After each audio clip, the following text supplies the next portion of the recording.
Buenos días, con este video seguimos la sección del canal sobre publicación científica y en esta oportunidad hablaré sobre el proceso de revisión por pares. Uno de los puntos esenciales en la labor científica es la comunicación de los resultados. No solo es indispensable transmitir los nuevos conocimientos científicos adquiridos a la sociedad, que será en última instancia la que se beneficiará con ellos, sino también y en primer lugar a otros científicos mediante lo que denominamos los artículos científicos o papers. Estos escritos se envían a revistas especializadas en el campo en que se enmarca la investigación y para ser publicado debe superar un tedioso proceso que llamamos revisión por pares, o siendo más correctos en la traducción del inglés peer review, revisión por iguales. Estos pares o iguales, llamados revisores, no son sino otras personas expertas en el mismo campo de estudio que revisan o deberían revisar cuidadosamente la metodología empleada en el estudio, los resultados obtenidos y las interpretaciones que de ellos se obtienen. Discuten aquellos puntos en los que no están conformes o piensan que hay carencias de rigor y, si todo va bien, tras 2 o 3 vueltas por los revisores, la revista terminará aceptando el artículo para su publicación. Este proceso de revisión paritaria es esencial y aunque dista mucho de ser perfecto, hay revistas que lo llevan bastante riguroso. Por ejemplo, para evitar conflictos de interés, como pueden ser favoritismo que dañe el proceso o venganzas personales que lo entorpezcan. Algunas revistas mantienen el anonimato tanto de los autores del estudio como de los revisores. Esto redunda finalmente en que la calidad de los artículos aumente y con ello la fuerza de las pruebas científicas que se exponen en ellos. Ahora veremos algunas de las características de este proceso y las principales responsabilidades de los revisores con los diferentes actores del proceso de revisión científica. Bueno, entonces, ¿cuáles son las principales funciones del proceso de revisión por pares? En primer lugar, es validar un nuevo aporte científico, comprobar buenas prácticas al comunicar los resultados de investigación a través de criterios formales tales como la coherencia al redactar, dominio del área disciplinar, estructura lógica del artículo, entre otros elementos. Comprobar buenas prácticas científicas a través de criterios de contenido, actualidad del tema, relevancia de la comunidad científica, claridad de los métodos aplicados y contrastación de los antecedentes. También entre sus funciones está garantizar el carácter científico de la publicación a partir de la toma de decisiones respecto a su flujo editorial, por ejemplo, dentro de una revista científica, dígase, su rechazo, su modificación, etc. Existen 3 tipos fundamentales de revisión por pares, o sea, 3 modelos que siguen la mayoría de las revistas. En primer lugar está el doble ciego, que es uno de los más utilizados, donde la identidad ni del autor ni del revisor se conocen entre ellos. O sea, el autor no sabe quiénes son los autores, el revisor no sabe quiénes son los autores y el autor nunca sabe quiénes fueron sus revisores. También encontramos el simple ciego, que es el que sigue, por ejemplo, nuestra revista de educación a distancia, donde los autores no conocen los revisores, pero los revisores sí conocen la identidad de los autores. Y el otro sería el abierto. En el caso del abierto, los autores y los revisores se conocen entre ellos. De hecho, algunas revistas promueven el intercambio entre ambos actores. También hay unas variantes experimentales, como es el caso de revisiones basadas en comentarios. En este caso serían revistas que ponen a disposición de la comunidad un artículo antes de ser aceptado para ver cómo este es recibido por la comunidad científica, los comentarios que le hacen y dependiendo de ello, bueno, pues influye o no en aceptar o no el artículo. ¿Cuáles son los principales aspectos que un revisor debe valorar de un artículo? Esto depende mucho de la política de la revista, que casi siempre tiene una guía para los revisores, pero de manera general podríamos sintetizar muchos de ellos, como es el caso de la novedad científica, la organización y representación de los contenidos, la relación temática con la revista, la relevancia de los métodos, la homogeneidad con las normas de la revista, la correspondencia entre las diferentes secciones de la estructura del artículo, el valor metodológico y científico de las conclusiones, el uso adecuado de la literatura científica, entre otros elementos, pero creo que estos son comunes en casi todas las planillas de evaluación de las revistas científicas. ¿Cuáles son las principales críticas que ha recibido el proceso de revisión por pares, que por supuesto no es un proceso perfecto? Entre ellos está la subjetividad, o sea, como es un proceso humano, siempre van a haber criterios personales que a veces influyen en las decisiones que toman o en los criterios que expresan los revisores, está la demora del proceso, los fraudes o corrupción que existen en el proceso también, que veremos un poco más adelante, el sesgo disciplinar, cultural y regional, entre otros, que a veces ocurre. Por ejemplo, revisores que aceptan revisar un artículo cuando no está dentro de su área disciplinar, o a veces también la cultura influye en algunos comentarios que pueden hacerle a los autores. Y también, como comentaba en algunos otros videos, el aspecto regional a veces influye también, sobre todo cuando hay revisores de países desarrollados que no tienen una ética correcta en su evaluación.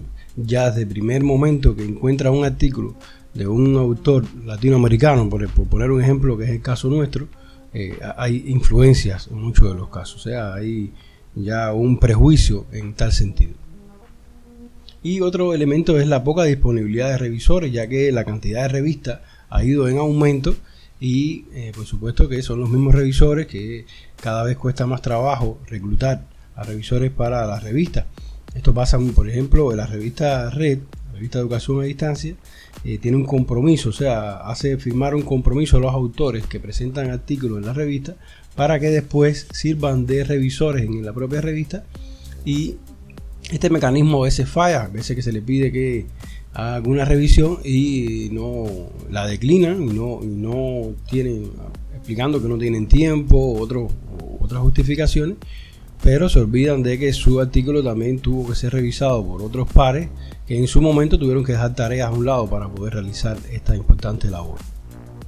¿Cuáles son las responsabilidades del revisor hacia los autores? Bueno, en primer lugar, proporcionar comentarios escritos imparciales y constructivos de manera oportuna sobre los méritos académicos y el valor científico del trabajo, junto con la base documentada para la opinión del revisor. Indicar si la redacción es clara, concisa y relevante, y calificar la composición del trabajo, la precisión científica, la originalidad y el interés para los lectores de la revista. Evitar comentarios o críticas personales. Mantener la confidencialidad del proceso de revisión. No compartir ni discutir con terceros o divulgar información del artículo revisado. Ahora, ¿cuáles serían las responsabilidades del revisor hacia los editores?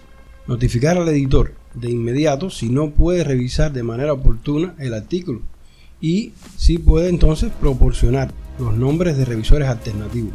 Alertar al editor sobre cualquier posible conflicto de interés personal, financiero o percibido, y negarse a revisar cuando exista un conflicto.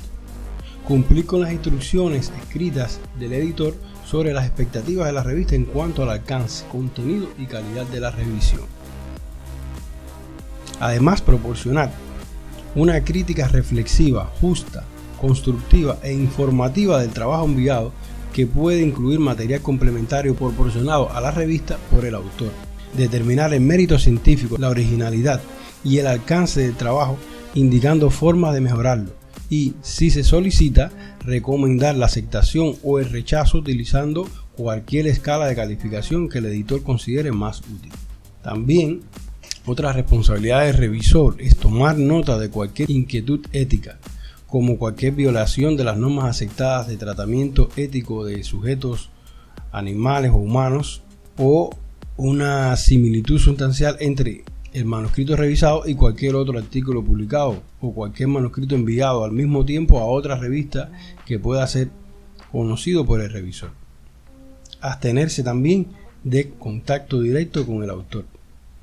Entre las responsabilidades éticas de los revisores podemos subdividirla en algunos apartados. Por ejemplo, en la confidencialidad. En este sentido, el material que se está revisando no debe compartirse ni discutirse con nadie fuera del proceso de revisión, a menos que sea necesario y esté aprobado por el editor.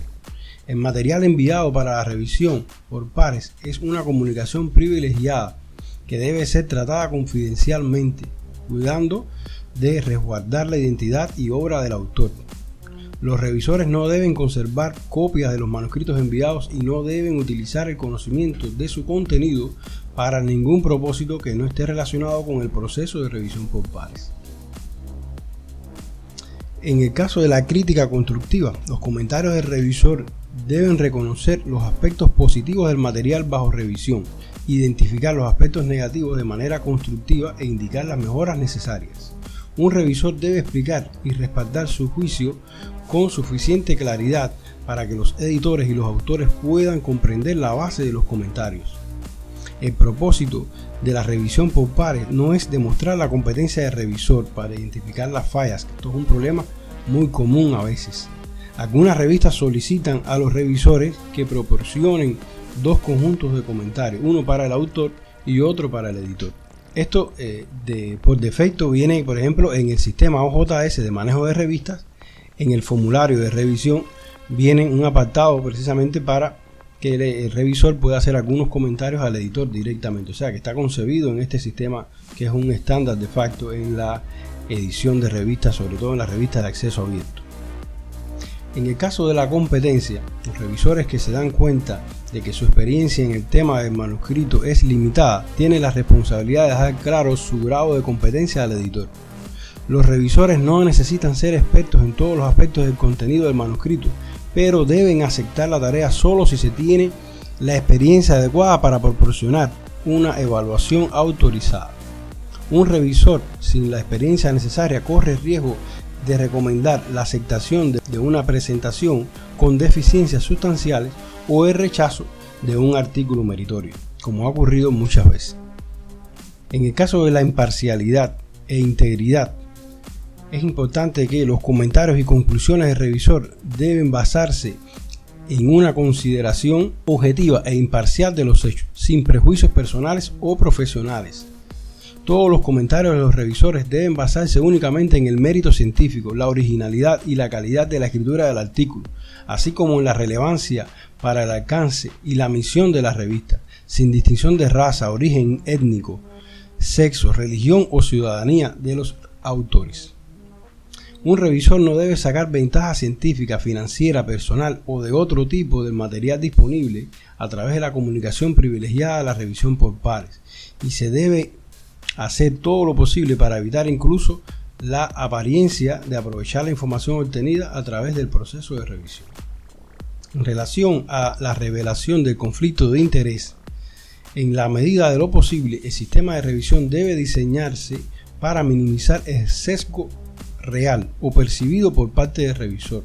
Si los revisores tienen algún interés que pueda interferir con la revisión objetiva, deben rechazar el papel de revisor o revelar su conflicto de interés al editor y preguntar cuál es la mejor manera de abordarlo. Algunas revistas requieren que los revisores firmen formularios de divulgación similares a los que firman los autores. En el caso de la puntualidad y capacidad de respuesta, los revisores son responsables de actuar con prontitud, adherirse a las instrucciones para completar una revisión y enviarla de manera oportuna. El no hacerlo socava el proceso de revisión y lo ralentiza. Se debe hacer todo lo posible para completar la revisión dentro del tiempo solicitado. Si no es posible cumplir con la fecha límite para la revisión, entonces el revisor debe negarse de inmediato a realizar la revisión o debe preguntar si se puede hacer alguna adaptación con respecto a la fecha de límite. Hasta aquí este breve resumen sobre qué es el proceso de revisión por pares, algunas de sus funciones y las responsabilidades que tienen los revisores con los diferentes actores del proceso de revisión científica, y les dejo estas preguntas para el debate en los comentarios sobre por qué es importante el proceso de revisión por pares, qué otras críticas le haría a este proceso, qué sugerencias propone para mejorar este proceso. Muchas gracias y nos vemos en un próximo video. Muchas gracias por haber visto este video. Te invito a que te suscribas al canal y active la campanita para que te lleguen todas las notificaciones. No te olvides de darle like al video, compartir y dejar algún comentario. Cuídate mucho y hasta la próxima.